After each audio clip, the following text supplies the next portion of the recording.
Salam sejahtera dan selamat datang ke To Do My Channel. Sila subscribe dan like pada channel ini.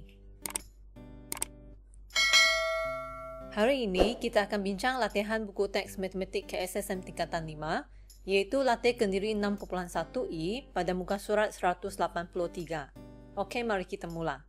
Soalan 1. Dalam raja di sebelah, HGF ialah garis lurus. Diberi HG sama dengan GF. Hitung A cos X.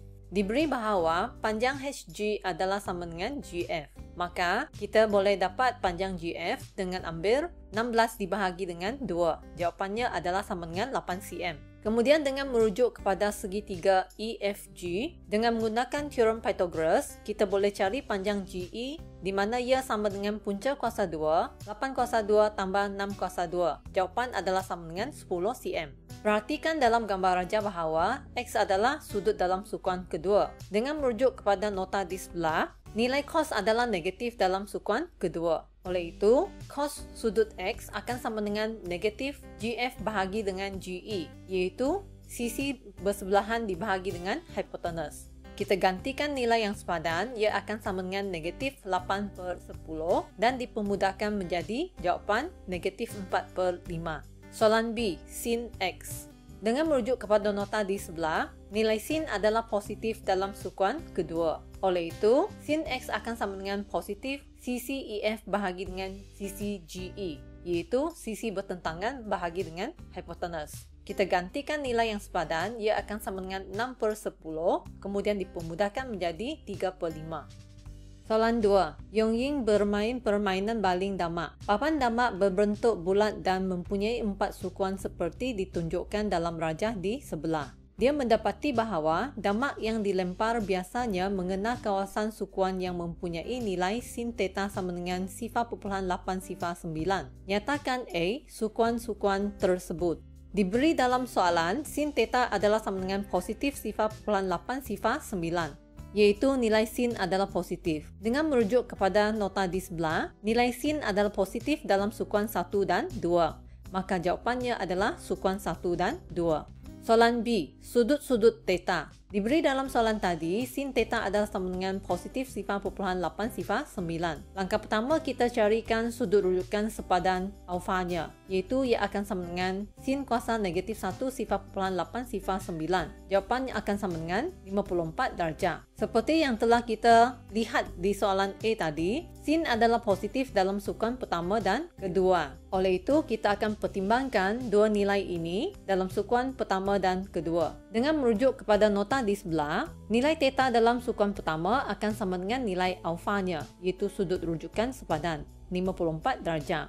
Tetapi dalam sukuan kedua, kita akan gunakan rumus ini, di mana ia akan sama dengan 180 darjah tolak dengan 54 darjah. Oleh itu, jawapan theta adalah 54 darjah ataupun 126 darjah. Soalan 3. Sebuah kapal berlayar dari kedudukan A ke kedudukan B dengan keadaan jarak OA sama dengan OB. Laluan kapal tersebut adalah selari dengan daratan. Dari kedudukan B, kapal tersebut akan berlayar ke arah utara menuju ke rumah api C. Jika OA sama dengan 20 meter, hitung A sudut theta. Diberi dalam soalan bahawa panjang OA adalah sama dengan panjang OB, di mana OA adalah 20 meter. Maksudnya OB juga akan sama dengan 20 meter. Seterusnya, kita potong segitiga tersebut untuk membentuk segitiga bersudut tegak. Seperti ini, maka sudut ini akan menjadi sudut theta per 2. Dan panjang ini pula akan sama dengan AB dibahagi 2, iaitu 35 bahagi 2 menjadi 17,5. Ini akan menghasilkan segitiga ODB dalam bahagian jawapan A ini. Seterusnya, dengan menggunakan sin, di mana sin adalah sama dengan sisi bertentangan bahagi dengan hipotenus, maka sin theta per 2 sama dengan 17,5 bahagi dengan 20. Seterusnya, theta per 2 akan sama dengan sin kuasa negatif 1 0.875. Ini akan memberikan jawapan 61,4 darjah. Kemudian kita pindahkan 2 ke sebelah menjadi hasil darab, maka theta akan sama dengan 122,8 darjah. Soalan B. Jarak dalam meter di antara kapal tersebut di kedudukan B dengan rumah api. Maksudnya sekarang, soalan minta kita cari berapakah jarak B, C ini. Jadi dengan merujuk kepada gambar raja, sebenarnya panjang BC adalah sama dengan panjang OD. Dengan menggunakan teorem Pythagoras, panjang BC ini akan sama dengan punca kuasa 2, 20 kuasa 2 tolak 17.5 kuasa 2, memberikan jawapan 9.682 meter. Soalan C. Nilai tan sudut AOC. Sudut AOC adalah di sebelah ini. Maksudnya, kita kena lakarkan satu lagi gambar raja untuk mewakilkan keadaan tersebut. Jadi, kita rujuk kepada gambar raja yang kita lukis di soalan C akan menghasilkan raja seperti ini. Kita labelkan sisi-sisi yang sepadan. Ini adalah sudut AOC yang diminta dalam soalan. Dan didapati bahawa sudut AOC adalah sudut dalam sukuan kedua. Dengan merujuk kepada nota di sebelah, nilai tan adalah negatif dalam sukuan kedua. Oleh itu, tan sudut AOC akan sama dengan tan bagi sudut rujukan sepadan ini, di mana ia akan sama dengan negatif dA per dO. Kita gantikan nilai yang sepadan, ia akan sama dengan negatif 9.682 bahagi 17.5. Jawapannya adalah negatif 0.5533. Soalan 4. Raja di sebelah menunjukkan sebuah jam loceng. Soalan A. Hitung sudut theta yang dicangkum oleh jarum minit jika jarum minit itu diputarkan lawan arah jam dari nombor 3 ke nombor 10. Maksudnya di sini, jarum minit ini akan diputarkan lawan arah jam sehingga ke nombor 10.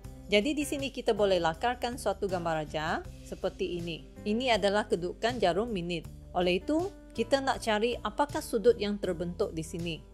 Kita tahu bahawa satu putaran lengkap adalah sama dengan 360 darjah. Dan apabila jarum minit itu putar satu putaran lengkap, ia akan sama dengan 60 minit. Jadi kita ambil 360 darjah dibahagi dengan 60 minit, akan dapat 6 darjah per minit. Apabila jarum minit itu berputar lawan arah jam dari nombor 3 ke nombor 10, ia telah lalui 25 minit. Oleh itu, sudut theta yang dilalui itu akan sama dengan 25 minit didarab dengan 6 darjah per minit. Jawapannya adalah sama dengan 150 darjah. Soalan B. Seterusnya, hitung nilai cos theta. Cikgu lukis semula raja yang terdapat pada jam tadi, iaitu seperti ini, di mana ini adalah kedudukan nombor 3, kedudukan nombor 10 dan kedudukan nombor 9. Ini adalah sudut antara 3 dengan 10, iaitu sebanyak 150 darjah yang kita dapat di A tadi. 150 darjah adalah dalam sukuan kedua. Dengan merujuk kepada nota-nota di sebelah, nilai cos adalah negatif dalam sukuan kedua dan kita akan gunakan rumus dalam sukuan kedua. Oleh itu, cos 150 darjah akan sama dengan negatif cos 180 darjah tolak 150 darjah. Ia akan sama dengan negatif cos 30 darjah. 30 darjah ini merupakan sudut khas. Dengan merujuk kepada nota di sebelah, cos 30 darjah adalah sama dengan punca kuasa 23 per 2. Maka jawapan akhir adalah negatif punca kuasa 2, 3 per 2. Baiklah, perbincangan kita pada hari ini tamat di sini. Sekian, terima kasih.